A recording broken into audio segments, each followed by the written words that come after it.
On lance effectivement une expérimentation dans les Outre-mer et notamment à La Réunion sur un abandon simplifié d'armes à l'État. On a connu tous l'opération qu'on avait lancée notamment en métropole en novembre 2022, au cours de laquelle on a récupéré 150 000 armes.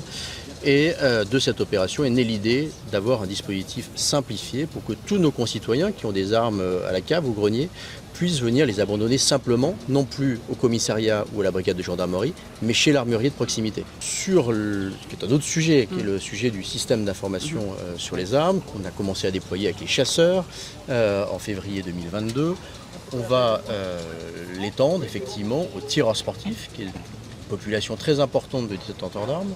On va l'étendre à partir du 27 février. Donc à partir du 27 février, tous les tireurs sportifs auront l'obligation de créer un compte dans le système d'information sur les armes pour être en conformité avec la réglementation. Et pour les chasseurs comme pour les tireurs sportifs, ils auront jusqu'au 31 décembre 2024 pour créer ce compte dans l'USIA. Au-delà du 31 décembre 2024, s'ils n'ont pas créé le compte, les armes seront dessaisies. On a commencé l'expérimentation effectivement avec 3 départements de métropole, la Drôme, la Loire et le Rhône. On l'élargit en métropole avec les Bouches-du-Rhône. Et pour les Outre-mer, on a aussi 3 territoires, 3 départements qui sont concernés, la Martinique, Saint-Pierre-et-Miquelon et la Réunion. On va donc tester ce dispositif dans les Outre-mer à partir du 1er avril et ce dispositif a vocation à être généralisé partout sur le territoire national à partir du 1er septembre 2024. On estime que sur l'ensemble du territoire national, nous avons entre 4 et 5 millions d'armes non déclarées.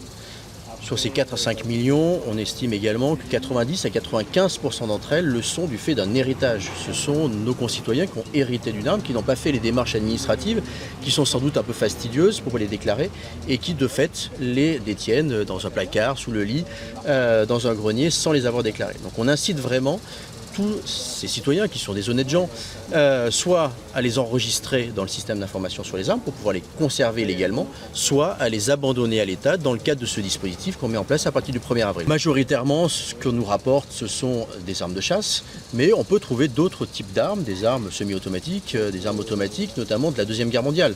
C'est le cas sur un certain nombre de territoires. Ces armes très spécifiques, elles n'ont pas vocation, comme les autres, à être détruites.